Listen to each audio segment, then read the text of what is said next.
ہم نے اس طرف توجہ نہیں کی ہے۔ ہمارے محراب و منبر سے ہمارے جو ہے عزاداروں کے ماتم کے اندر ہمیں وہ مقصد امام حسین علیہ السلام دکھائی نہیں دیتا ہے۔ امام حسین علیہ السلام کا مقصد بہت ہی واضح اور کلیئر ہے۔ امام حسین علیہ السلام نے اس کو جناب محمد حنفیہ کو جب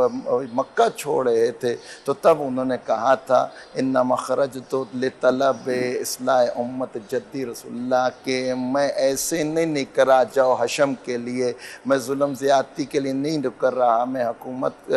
کو حاصل کرنے تخت و تاج کے لیے نہیں نکل رہا، تجارت کے لیے نہیں نکل رہا، بلکہ میرا نکلنے کا ایک مقصد ہے۔ وہ مقصد کیا ہے؟ وہ کہا کہ وہ مقصد یہ ہے کہ میں اپنی امت کی اصلاح کی خاطر نکل رہا ہوں، اپنے جد کی امت رسول خدا کی۔ اب اصلاح وہاں کی جاتی ہے جہاں پہ کوئی گڑبڑ ہوتی ہے، کوئی مشینری میں گڑبڑ ہو، ہم کہتے ہیں کہ ہم اس کو ٹھیک کر رہے ہیں، تو اس کا مطلب ہے امام حسین علیہ السلام کا اب وہ دیکھنا پڑے گا کہ خرابی کہاں پہ آ رہی تھی کہ امام حسین علیہ السلام کو ضرورت محسوس ہوئی کہ وہ اصلاح کے لیے نکلے ہیں۔ حج ہو رہا ہے کہ رسول اللہ کے اس نواسے نے اپنے حج کے احرام کو عمرے میں تبدیل کر کے مکہ چھوڑا ہے، اس سے پہلے نمازیں ہو رہی ہیں، ہاں زکوٰۃ دی جا رہی ہے، نکاح ہو رہے ہیں، اور تمام تر وہ جو بظاہر جو ہیں عبادات جو ہیں جن کا حکم دیا گیا وہ انجام دی جا رہی ہیں۔ پھر گڑبڑ کہاں تھی امام حسین علیہ السلام کی کہ اپنا سارا کنبہ ہی شہید کروا دیتے، کہ اپنا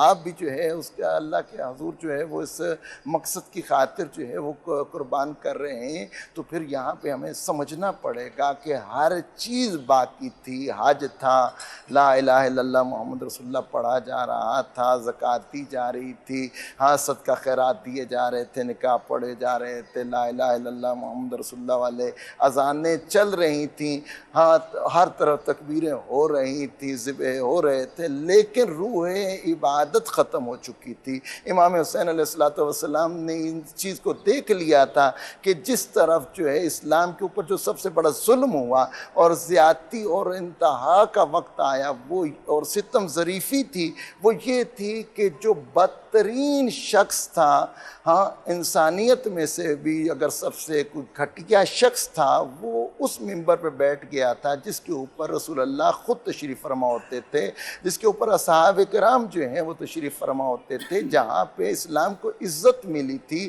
جہاں پہ جناب امیر المومنین بیٹھتے تھے، جہاں پہ جناب امام حسن علیہ السلام بیٹھے، اور یہاں تک بھی کہ جب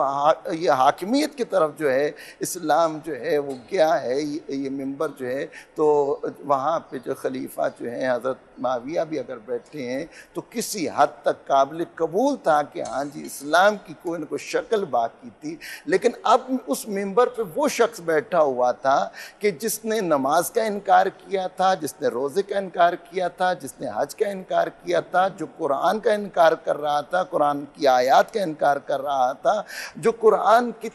جو وحی ہیں ان کا انکار کر رہا تھا، اور فرشتوں کا انکار کر رہا تھا، اور پھر یہ جتنے بھی مسلمات دین کا ان کا انکار کر رہا تھا، پھر ہر وہ برائی جو وہ منع کیا گیا، جس سے روکا گیا، جس کو حرام قرار دیا گیا تھا، اس کو فاسق و فاجر کہا گیا۔ فاسق فاجر اسے کہتے ہیں، فاسق وہ شخص جو گناہ کرتا ہے اور اس پہ اتراتا ہے، اور فاسق و فاجر اس کے اوپر کی ڈگری ہے کہ گناہ بھی کرے، اس پہ اترائے بھی سی اور لوگوں کو اس کا حکم بھی دے۔ تو یہاں پہ اتنی یعنی بری حالت ہو گئی تھی اسلام کی کہ یہ نہ نماز خود پڑھتا تھا اور نماز سے لوگوں کو دور کر رہا تھا، شراب پیتا تھا، اور وہ منبر رسول کے اوپر بیٹھ کے پی رہا تھا، اور نماز کا جو ہے نماز نہ پڑھنے کی جو حکم جاری ہو رہے تھے وہ بھی منبر رسول سے ہو رہے تھے۔ ہر برائی جو ہے اس کے دربار کے اندر جو ہے موجود تھی، یہاں تک کہ مدینہ میں سے کچھ اصحاب نے کہا تھا کہ اتنا برا ہو گیا یزید کا معاویہ کا بیٹا کہ یزید کی جا کے خبر تو لیں کہ اس کے دربار میں کیا ہے، جو برائیاں سنی آیا وہ ہیں بھی کہ نہیں۔ تو جب وہ وہاں سے آئے یہاں پہ اور دیکھا تو ان اصحاب نے کہا تھا کہ ہمیں یہ شائبہ ہونے لگ گیا تھا کہ ابھی عذاب الہی نازل ہوگا اور اس کے جو ہے اس کا شکار ہم بھی ہو جائیں گے، فوراں سے وہاں سے نکلے۔ امام حسین علیہ السلام نے جو یہاں پہ قیام کیا ہے وہ امر بالمعروف و نہی عن المنکر کا کہا ہے۔ مولا نے اپنے پیغام میں دیا، میرا نکلنے کا مقصد کیا ہے؟ ہاں انما خرجت لطلب اصلاح امتی اريد امر بالمعروف و نہی عن المنکر، میں امر بالمعروف نیکی کا حکم دینے کے لیے جا رہا ہوں، برائی سے منع کرنے کے لیے جا رہا ہوں. ہاں نہ اسیروں سیرت جدی و ابی، میں اپنے بابا کی اور اپنے جد رسول خدا کی سیرت پہ چل رہا ہوں. کوئی نیا کام نہیں ہے، یہ انہی کے کام تھے، لیکن بیچ میں جو گیپ آ گیا، اتنا فاصلہ آ گیا، خرابیاں آ گئیں، اب وہ اصلاح طلب ہے. اگر اب خاموش بیٹھ گیا، اگر ظلم کے خلاف میں نے آواز بلند نہ کی تو ظالم میں شمار ہو جاؤں گا. اگر اب خاموش ہو گیا تو یزید کو جو ہے یہاں پہ تقویت ملے گی، اور وہ جو ہے اس کو بنیاد بنا کے کہ ہاں جی نواز رسول نے میری بیعت کر لی ہے، اب میرا تم کیا بگاڑ لوگے. اور سب کو بیعت کرنی پڑ جانی تھی. امام حسین کوئی کم چھوٹی شخصیت نہیں تھی. رسول اللہ صلی اللہ علیہ وسلم نے ان سچوں کو جن کو مباہلہ کے اندر جو ہے میدان مباہلہ میں لے کے گئے تھے اور وہاں پہ عیسائیوں کے سامنے فتح حاصل کی تھی، اور اللہ تعالیٰ نے کہا تھا کہ ہاں کہ یا الذین آمنوا اتقوا اللہ وکونوا مع الصادقین، کہ ہاں تقوی اختیار کرو اور سچوں کے ساتھ ہو جو. وہ سچے کون تھے؟ ان سچوں میں سے جو ہمارے سامنے آئے وہ محمد و آل محمد، یہ پنجتن پاک آئے تھے. ان میں سے جو آخری جو وہ شخصیت تھے وہ امام حسین علیہ السلام تھی، جو اپنے قد کاٹ اور اپنے وقار کے ساتھ ہر طرف موجود تھے. اور 10 سال کا عرصہ ہو چکا تھا کہ امام جو ہے وہ انہوں نے کوشش کی ہے کسی طرح جو ہے اسلام کی جو ہے وہ جو ہے یہ اس طرح کر کے جو جنازہ نکالا جا رہا ہے وہ کسی طرح بچ جائے. لیکن جیسے ہی وہ منبر پہ بیٹھا ہے تو یہاں پہ امام حسین علیہ السلام نے جو ہے وہ قیام کے لیے جو ہے قدم اٹھایا. ٹھیک، بہت شکریہ ضیاء شاہ بخاری صاحب. آپ کے اس وقت کا مجھے اندازہ ہے کہ آپ ان تمام مذہبی ایکٹیویٹیز میں، اسپیشلی اتحاد بین المسلمین کے حوالے سے آج آپ مصروف بھی ہیں، بیزی بھی ہیں. یقیناً جس خانوادے سے آپ کا تعلق ہے کہ وہ ڈیوٹی تو آپ کو دینی ہے. سر، ہم فلسفہ شہادت ان کتابوں سے ہٹ کے جو روزمرہ کی روٹین ہے پاکستان میں، ہم صدیوں سے دیکھتے آ رہے ہیں برصغیر پاک و ہند میں، ہم ان سے ذرا ہٹ کر لے کے جانا چاہ رہے ہیں کہ زندگی کے تمام امور میں پیغمبر خدا حضرت محمد مصطفیٰ صلی اللہ علیہ وآلہ وسلم کی یہ جو عظیم قربانی ہے، ہم اس کو کیسے اپنی زندگیوں پر راسخ کر سکتے ہیں؟ میرا یہ آپ سے سوال ہے، حسینیت کیا ہے، اس سے متعلق بتائیں. اور حق کی سربلندی کی راہ جسے کہا جاتا ہے کہ اسلام زندہ ہو گیا اس کربلا کے بعد، مجھے پلیز ذرا تھوڑا بتائیے گا. الحمدللہ رب العالمین والصلاة والسلام علی سید المرسلین وعلی آلہ وصحبہ اجمعین. اما بعد فاعوذ باللہ من الشیطان الرجیم. بسم اللہ الرحمن الرحیم. یا ایھا الذین آمنوا یا ان اللہ وملائکتہ یصلون علی النبی یا ایھا الذین آمنوا صلوا علیہ وسلموا تسلیما. اللهم صل وسلم وبارك وانعم على عبدك ورسولك سيدنا ونبينا محمد وعلى آله وصحبه اجمعین. بہت میں شکر گزار ہوں آپ کا بھائی سلیمان حیدر صاحب اور آپ کے ادارہ پبلک نیوز کا. اللہ کو سلامت رکھے، آپ کے ادارہ کو اللہ تعالیٰ مزید کامیابیوں سے ہمکنار فرمائے. سیدنا امام حسین علی مقام رضی اللہ تعالی عنہ وسلام اللہ علیہ، ان کی قربانی کے حوالے سے آپ نے جو آج پروگرام ترتیب دیا ہے، یقیناً ماہ محرم الحرام کی مناسبت سے یہ ہماری ایمانی ذمہ داری ہے، یہ ہمارا دینی فریضہ ہے کہ ہم اس پاک باز ہستی کا ذکر مبارک کرے کہ جن کا ذکر مبارک کرنا میں سمجھتا ہوں جہاں رسول اللہ صلی اللہ علیہ وسلم کی اپنی سنت مطہرہ ہے، آپ کا اسوہ حسنہ ہے، وہاں یہ خود میرے اللہ رب العالمین کی بھی سنت مبارکہ ہے. قرآن مجید فرقان حمید میں خود اللہ تعالیٰ نے اس پاک باز ہستی کو مختلف انداز سے بیان فرمایا. انما یرید اللہ لیذھب عنکم الرجس اہل البیت ویطہرکم تطہیرا، کہ اے اہل بیت اطہار، ہم نے تمہیں پاک صاف کرنے کا ارادہ کیا اور اس قدر پاک اور صاف رکھنے کا ارادہ فرمایا کہ جو پاک صاف کرنے کا حق ہوتا ہے فدا علی و فاطمہ والحسن والحسین وجلل بکسائم وقال اللہم حاول اہل بیتی. اس آیہ مبارکہ کے نزول کے حوالے سے امہات المؤمنین، صحابہ کرام سب بیان کرتے ہیں رضوان اللہ تعالی علیہ مجمعین کہ نبی کریم علیہ الصلوۃ والسلام نے سیدنا حیدر مرتضیٰ، سیدہ فاطمہ الزہرا، امام حسن مجتبیٰ، سیدنا امام حسین رضی اللہ تعالی عنہم وصلوات اللہ وسلام علیہ اجمعین، ان کو بلایا اور چادر نبوت کے نیچے ان کو لے لیا اور زبان اطہر سے فرمایا اللہ یہ میرے اہل بیت اطہار ہے، تو ہمارا یہ ایمان اور عقیدہ ہے والنجم اذا ہوا ما ضل صاحبکم وما غوا وما ينطق عن الهوى ان هو الا وحی یوحی،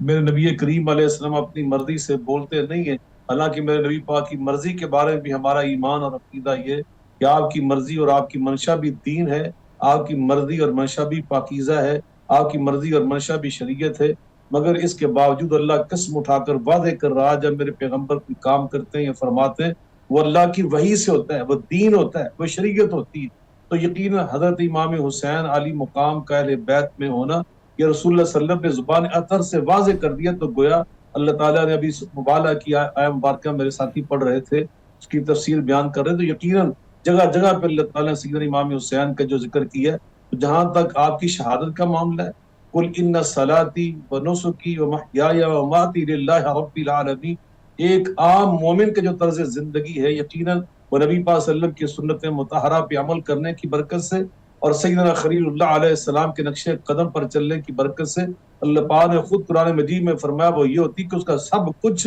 اس کا جینا مرنا تک وہ سب اللہ کے لیے ہوتا ہے، میری زندگی کا مقصد تیرے دین کی سرفرازی، میں اسی لیے مسلمان، میں اسی لیے نمازی، تو یہ میں عام ہستی کی بات نہیں کر رہا، اس ہستی کی بات کر رہا ہوں جس کے بارے میں زبان وحی سے یہ فرمایا گیا ان الحسن والحسین سیدہ شباب اہل الجنہ۔ علامہ صاحب میرا سوال آپ سے یہ ہے کہ ابھی ہماری بات ہو رہی تھی علامہ سبطین اکبر صاحب سے، ان کا یہ کہنا تھا کہ یوم عاشور اور اس دور میں جب امام حسین علیہ السلام جانب کربلا تھے اس وقت نماز بھی پڑھی جا رہی تھی، کلام پاک کی تلاوت بھی ہوتی تھی، ذبح کا انتظام بھی ہوتا تھا، حج بھی ہوتا تھا، زکوٰۃ بھی ہوتی تھی، ایسا کیا ہو رہا تھا جس کی بنا پر امام حسین علیہ السلام اپنے خاندان، اپنے رفقاء کار اور اپنے صحابہ کرام کے ہمراہ کربلا کی طرف کوچ کر گئے؟ ایسا کیا ہو رہا تھا یزید کے دور میں؟ یہ میرا سوال ہے۔ سلمان بھائی اللہ کو سلامت رکھے، قرآن مجید فرقان حمید میں اللہ تعالیٰ نے ارشاد فرمایا یا ایھا الذین آمنوا لا ترفعوا اصواتکم فوق صوت النبی ولا تجہروا له بالقول کجہر بعضکم لبعض ان تحبط اعمالکم وانتم لا تشعرون۔ نیکیاں کرنے والے، اے ایمان والو، قرآن اللہ تعالیٰ فرما رہے اے ایمان والو، یعنی ایمان والے بھی ہیں اور اعمال والے بھی ہیں، نیکیاں کرنے والے بھی ہیں، فرمایا مگر یاد رکھو تمہاری نیکیوں کے باوجود اگر تم میں سے کسی نے میں رسول اللہ صلی اللہ علیہ وسلم کے آداب کو ملحوظ نہ رکھا ان تحبط اعمالکم، تمہارے سارے اعمال برباد ہو جائیں گے۔ نبی پاک صلی اللہ علیہ وسلم نے قسم اٹھا کر فرمایا کہ مجھے اللہ کی قسم ہے اگر ایک بندہ احرام کی حالت میں ہو، روزے کی کیفیت میں ہو، بیت اللہ کے اندر احرام اس نے باندھا ہوا ہے اور وہ طواف سے فارغ ہو کر روزے کی حالت میں وہ وہاں پر بیت اللہ کے اندر مقام ابراہیم پر 2 رکعت پڑھے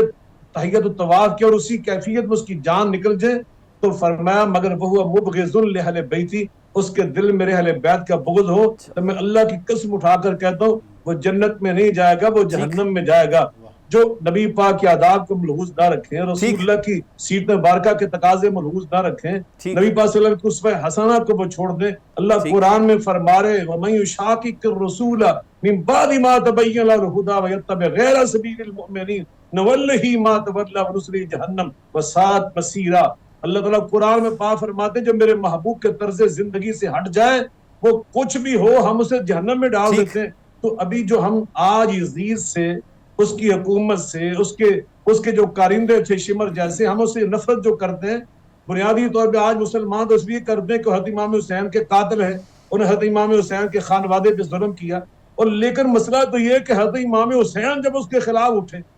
جب آپ نے اس کے خلاف کلمہ حق بلند کیا تو اس میں مسئلہ اس وقت تو وہ قاتل نہیں تھا۔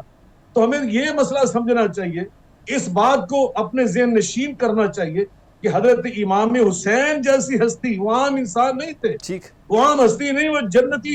جنتیوں کے سردار، میں ان کی بات کر رہا ہوں جن کے بعد نبی پاک فرمایا وانا من حسین، میں حسین سے ہوں، یہاں من للبیان ہے کہ ایک وقت آئے گا اگر تم نے مجھے دیکھنا ہو، میرا موقف سمجھنا ہو، میری بات کو تم نے اپنے ذہن نشین کرنا ہو اور میں تمہیں نظر نہ آؤں، میرا بیٹا حسین تمہیں نظر آئے تو انا من حسین کا معنی یہ ہے حسین کو دیکھنا، جو حسین کہہ رہا ہوگا وہ میری بات کہہ رہا ہوگا، وہ میری بات پیش کر رہا ہوگا۔ یعنی اتنا ثابت ہوا کہ کچھ شرعی افعال تھے، کچھ غیر شرعی افعال تھے جن کو یزید نے شرعی قرار دیا تھا، چاہے اس کے کہ بغض محمد و آل محمد بھی اس کے اندر تھا۔ ٹھیک، علامہ عین البغدادی صاحب،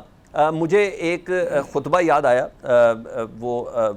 مسجد اموی میں جب امام حسین کا سر لایا گیا تو یزید نے چھڑی سے ان کے سر کو کے ساتھ بدتمیزی کی اور کہا کہ نہ کوئی وحی نازل ہوئی اور نہ کوئی صحیفہ، یہ سب بنی ہاشم کا ڈھکوسلا تھا۔ اس سے مراد میں کیا لوں؟ جی، بسم اللہ الرحمن الرحیم، اللہم صلی علی محمد وعلی آلہ وصحبہ محمد وبارک وسلم۔ بہت شکریہ، آج کا یہ خوبصورت پروگرام جو ایک عظیم قربانی کی یاد تازہ کرنے کے لیے آپ نے انعقاد اس کا کیا اور اس میں ہمیں بھی موقع دیا۔ جس طرح پہلے دو ہمارے پارٹیسپینٹس ہیں، سید ضیاء اللہ شاہ بخاری صاحب اور علامہ سبطین صاحب، ان دونوں کی بڑی پیاری گفتگو ہوئی اور آپ ایک بڑی اچھی ڈائریکشن پر اس کو لے کر چلے کہ جو ایک روٹین میں ہماری چیزیں ڈسکس ہو رہی ہوتی ہیں ان کے بجائے ہم اس کے اسباق کی طرف جائیں اور اس کی تطبیق کی امپلیمنٹیشن کی طرف جائیں کہ اس واقعہ کربلا اور شہادت امام حسین جو ایک اتنی عظیم شہادت تھی اور عظیم جانیں اور حضور علیہ الصلوۃ والسلام کی پیاری ترین ہستیاں جس میں قربان ہوئیں، اس میں ہمیں کیا سبق ملتا ہے۔ پہلی بات تو یہ ہے کہ میں یہاں پر قرآن عظیم کی ایک آیت ضرور ذکر کروں گا جس میں آپ علیہ الصلوۃ والسلام نے فرمایا کہ لا اسألکم علیہ اجرا الا المودۃ فی القربہ، کہ آپ علیہ الصلوۃ والسلام نے جو ایک دین اسلام ایک بہت بڑا تحفہ ہمیں عطا کیا، جو اللہ رب العزت کی عطا بھی ہے اور جس کو اللہ رب العزت نے خود اسی قرآن عظیم کے اندر فرما دیا کہ میں اس کو دین اسلام کے طور پر آپ کے لیے پسند کر چکا ہوں۔ تو اب وہ پسندیدہ دین ہمیں کس کے توسط سے ملا؟ اگر مجھے خدا کی بھی پہچان ہے نا تو وہ حضور علیہ الصلوۃ والسلام کی زبان مبارک سے ہے۔ بے شک بے شک، اسی زبان سے آپ نے فرمایا اللہ کی صفات بیان کی تو ہم اسی خدا کو مانتے ہیں جو حضور کا بیان کردہ خدا ہے، اس کے علاوہ ہم کسی خدا کو نہیں جانتے، نہ عقل کے ذریعے نہ کسی اور ذریعے سے۔ اب آ جاتے ہیں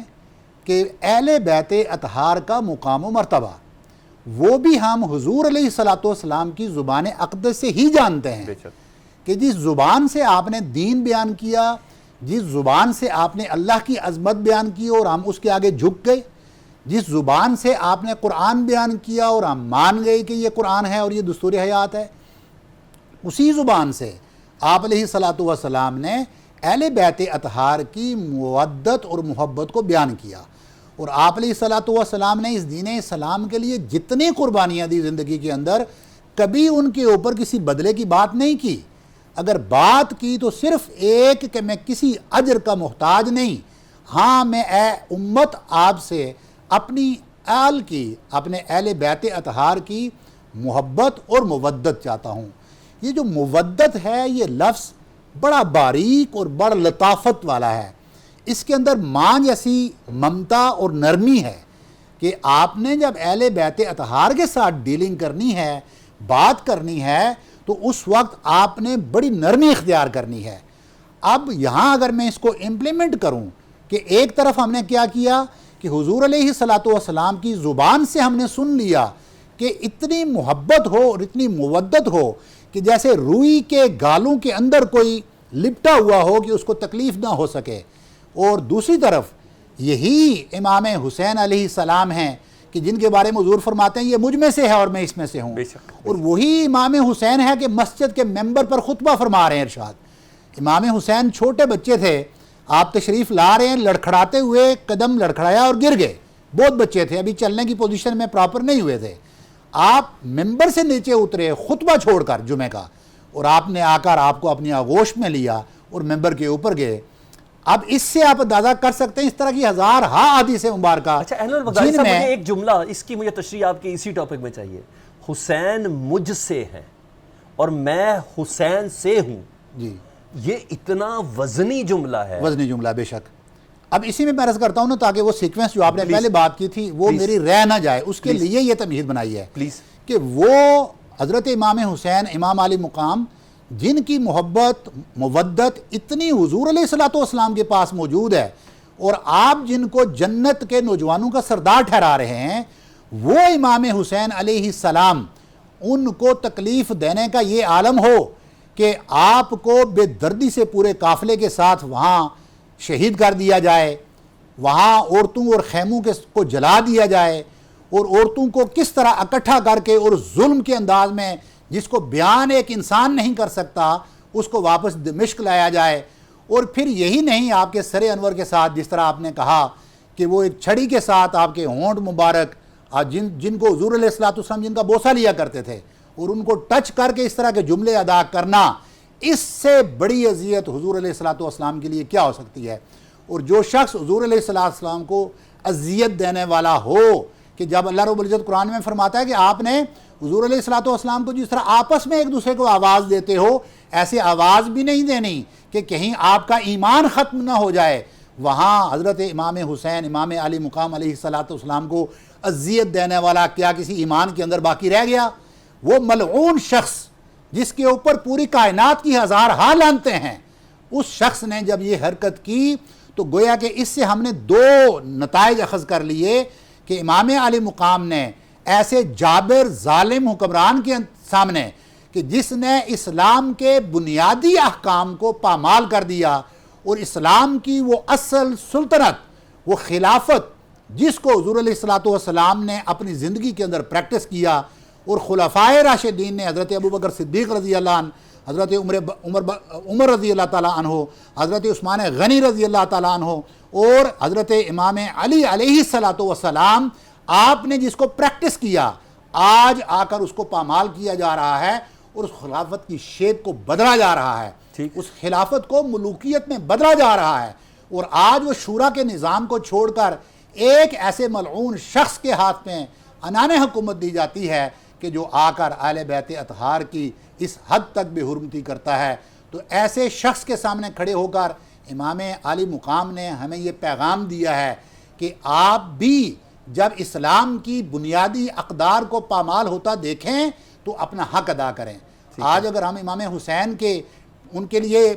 نوحہ کرتے ہیں، ان کے لیے زنجیر زنی بھی کرتے ہیں، ان کے لیے نیازیں بھی پکاتے ہیں، یہ سب کچھ آپ کریں، لیکن اس کے ساتھ ساتھ وہ جو بنیادی سبق آپ نے دیا تھا کہ آپ نے ظالم جو حکمران اسلام کی بنیادی تعلیمات کے خلاف جائے، کم از کم اس کے سامنے بھی جو کھڑے ہوں. اینول صاحب میرا ادھر ایک سوال ہے، کیونکہ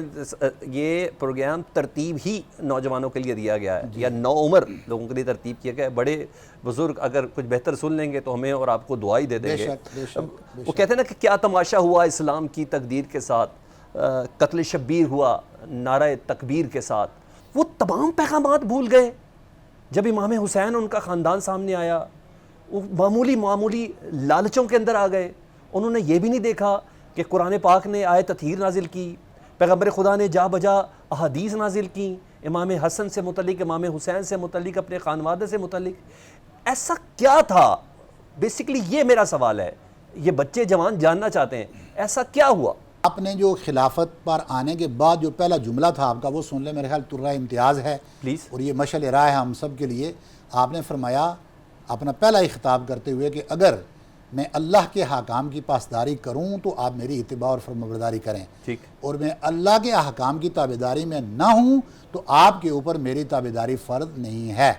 اور اگر میں کسی غلط راستے پر چلوں تو آپ مجھے پکڑ کر سیدھا کر دیں. تو یہ وہ بنیادی طریقہ کار تھا جو کہ ہمیں پہلے ہی خلیفہ نے سکھا دیا، اور اس کے بعد یہ طریقہ کار رائج بھی رہا. لیکن بدقسمتی یہ ہے کہ دنیا کی محبت یہ ایک واحد ایسا راستہ ہے، اور تعیشات دنیا کے ہیں کہ انسان جب تک حضور علیہ الصلوۃ والسلام کی ذات اقدس کے ساتھ، قرآن عظیم کی تعلیمات کے ساتھ، اور اہل بیت اطہار کے ساتھ مضبوطی کے ساتھ متمسک رہے، ٹھیک ان ہے۔ کو پکڑ لے تو اس کا دین اور ایمان بچ جاتا ہے۔ ٹھیک۔ لیکن جب وہ ان چیزوں سے دور ہوگا، یہ وہ لوگ ہیں جنہوں نے اللہ کی رسی کو مضبوطی سے تھامے نہیں رکھا۔ نہیں تھاما، اس لیے نہیں تھاما کہ اگر تھاما ہوتا تو وہ قرآن کے احکام کی کبھی خلاف ورزی نہ کرتے، ٹھیک۔ وہ نمازوں کو کھلم کھلا کبھی نہ چھوڑتے، ٹھیک۔ وہ شراب نوشی کو جائز قرار نہ دیتے، وہ عورتوں کے ساتھ سر عام تعیشات میں نہ پڑتے، وہ دین کی دیگر اقدار کو کبھی پامال نہ کرتے۔ اور چھوڑ دیں اس بات کو، حضور علیہ الصلوۃ کی اذیت کی ہم بات اگر کرتے ہیں، ہمارا یہ ایمان اور عقیدہ ہے کہ آپ اس دنیا سے ظاہری جسم کے ساتھ رخصت ہو جانے کے بعد بھی آج بھی اپنی زندگی کے ساتھ موجود ہیں، عالم برزخ کی زندگی کے ساتھ موجود ہیں۔ ٹھیک۔ اور اس روضہ اقدس کے سراؤنڈنگ میں جو کچھ ہوتا ہے میں اس کو بیان نہیں کرتا، تاریخ گواہ ہے۔ ٹھیک۔ وہاں اس مسجد نبوی کے اندر اس بدبخت شخص نے جو کچھ کیا وہ ہم سب کے سامنے ہے کہ وہاں جا کر گھوڑے باندھے گئے مسجد کے اندر، اور وہاں 3 دن کے لیے مدینہ کی ہر چیز کو مباح قرار دیا گیا۔ اللہ معاف کرے کہ وہاں اس نے یہ اپنے جیش کو، اپنے لشکر کو یہ حکم دیا کہ مدینہ میں 3 دن کے لیے میں ہر چیز کو آپ کے لیے جائز قرار دیتا ہوں۔ اس سے بڑی بدبختی کیا ہوگی؟ کہتے ہیں نا کہ مدینہ رسول کی عورتوں کی عزتیں پامال کی جہاں گئیں، طہارتیں اپنی معراج پہ تھی، وہاں نجاست بھی اپنے عروج کے اوپر ضرور تھی۔ اور وہ کس کے توسط سے پہنچی؟ وہ اس بدبخت شخص کے توسط سے پہنچی۔ بالکل، وہ کہتے ہیں نا شاید پھر بدلہ یہی ہے میں نا۔ بلکہ اگر مجھے اجازت دیں تو میں اپنی بات یہاں مکمل کر لوں گا پھر، تاکہ آپ دوسرے 2 پارٹیسپنٹس کو ٹائم دیں۔ ٹھیک ہے، میں نے بریک پہ جانا تھا مگر پہلے آپ بات کمپلیٹ وہ کر لیں۔ یہ ہے کہ میں اپنی یہ تاکہ بات مکمل ہو جاتی ہے کہ آپ نے پروگرام کا کیونکہ بڑا پیارا آغاز کیا تھا کہ ہمارا یہ پروگرام ہے بیسیکلی نوجوانوں کے لیے، قوم کے لیے، امت کے لیے، اس میں اسباق کیا ہیں۔ میں ذاتی حیثیت میں بتاؤں کہ میں نے گزشتہ کل کو اپنے گھر میں بھی اس بات کو پابندی لگائی، کچھ اور فیملیز بھی آئی ہوئی تھیں، میں نے کہا کہ آپ روزانہ کی بنیاد پر، اگر زیادہ نہیں تو روزانہ کی بنیاد پر ایک جو واقعہ کربلا کی تاریخی حیثیت ہے اور دور نہ جائیں، قرآن اور حدیث کی روشنی میں، قرآن اور حدیث کی روشنی میں اس کو ضرور مطالعہ کریں۔ نمبر 2، آپ واقعہ کربلا کی جو تاریخی حیثیت میں مستند علماء جیسے آج بیٹھے بات کر رہے ہیں، علامہ ضیاء اللہ شاہ بخاری صاحب جیسی ہستیاں ہمارے سامنے، ان کی گفتگویں اٹھائیں اور ان کو سنیں تاکہ ہمارے بچوں کے دلوں میں یہ تاریخ راسخ ہو جائے۔ بالکل ایسے ہماری زندگی کا یہ اصول ہونا چاہیے کہ ہم اس واقعہ کربلا کو زندگی میں کبھی بھولنے نہ دیں۔ ہم نے زندگی کے اور کن آپ چیپٹرز میں بھی لینا یہ اپنا حق ادا کر رہے ہیں کہ آپ کے پروگرام کے توسط سے ہمیں بھی موقع مل رہا ہے اپنا فرض ادا کرنے کا، اور ہم امت تک بھی اس پیغام کو پہنچا رہے ہیں کہ احادیث مبارکہ کی کثرت موجود ہے۔ خدا را آپ لوگوں کی باتوں پر نہ جائیں جو بدبخت یزید کے اوپر بات کرنے کے لیے کہتے ہیں کہ اس کو رضی اللہ تعالیٰ عنہ کہتے ہیں، ایسے ملعون شخص کے بارے میں اس طرح کے جملے سننے سے پہلے آپ ان کی زبانوں سے ابھی تو سننے میں کے نے بجائے آپ کی موجودگی میں حضور کچھ کی اور زبان بھی سے سنیں۔ بالکل علامہ صاحب کچھ اور سوال بھی کرنے، وہ کہتے ہیں نا کہ جس طرح میں نے ابھی بتایا کہ جہاں طہارت کا ایک بمبا حسین کی شکل میں تھا نا، وہاں نجاست کا ایک ڈھیر یزید کی شکل میں بھی تھا۔ تبھی تو کہتے ہیں نا حد ہو گئی حسین تیرے انتقام کی، لفظ یزید کو تو نے گالی بنا دیا۔ مختصر سی بریک۔ اللہم صلی علی محمد و آل محمد، اللہم صلی علی محمد و آل محمد۔ علامہ سفتیان اکبر صاحب، میرا ایک سوال ہے، پھر وہی طالب علمانہ سوال ہے، اور ہم سے بچے جوان پوچھتے ہیں اس بات کو کہ ایک قربانی تھی جو حضرت ابراہیم علیہ السلام حضرت اسماعیل کی دینے کے لیے جا رہے تھے، اور اللہ کو ان کی صحیح اتنی عمدہ لگی کہ جب وہ ذبح کی نیت سے چھری چلا رہے تھے تو اس کی جگہ ایک عدد دمبا آ گیا، اور اس قربانی کو رہتی دنیا تک نہ صرف یاد رکھا جائے گا، ابھی ہم آپ تمام نے 10 ذی الحج کو دیکھا، اور حج کے اراکین کے اندر یہ ایک اہم ترین رکن بھی ہے۔ مجھے یہ بتائیے، یہ تو حضرت ابراہیم اور حضرت اسماعیل کی قربانی کی صحیح ایک ایکٹ اتنا زیادہ اللہ کے آگے پسند آیا کہ جس کو اللہ نے کہا رہتی دنیا تک جاری رکھیں گے۔ یہاں پیغمبر خدا حضرت محمد مصطفیٰ صلی اللہ علیہ وآلہ وسلم کے پورے خانوادے کی قربانی ہے، پورے کے پورے۔ اس عظیم قربانی کو ہماری زندگی میں یا ہمارے آج کے معاشرے میں ہم کن کن طریقوں سے یاد رکھ سکتے ہیں؟ دیکھیں جی، ہمارے لیے کربلا ایک ترسگاہ ہے، کربلا ایک پیغام ہے، اور امام حسین علیہ السلام جو ہیں وہ کسی خاص مذہب، فرقے اور کسی بھی خاص قبیلے کے امام نہیں ہیں، وہ انسانیت کے امام ہیں۔ اور کربلا کے بعد جو ہے 2 ہی جو ہیں فرقے اور 2 ہی راستے ہمارے سامنے آتے ہیں، ایک حسینیت کا راستہ، ایک یزیدیت کا راستہ ہے۔ انتخاب ہمارے پاس ہے، جیسے اللہ تعالیٰ نے حضرت آدم کو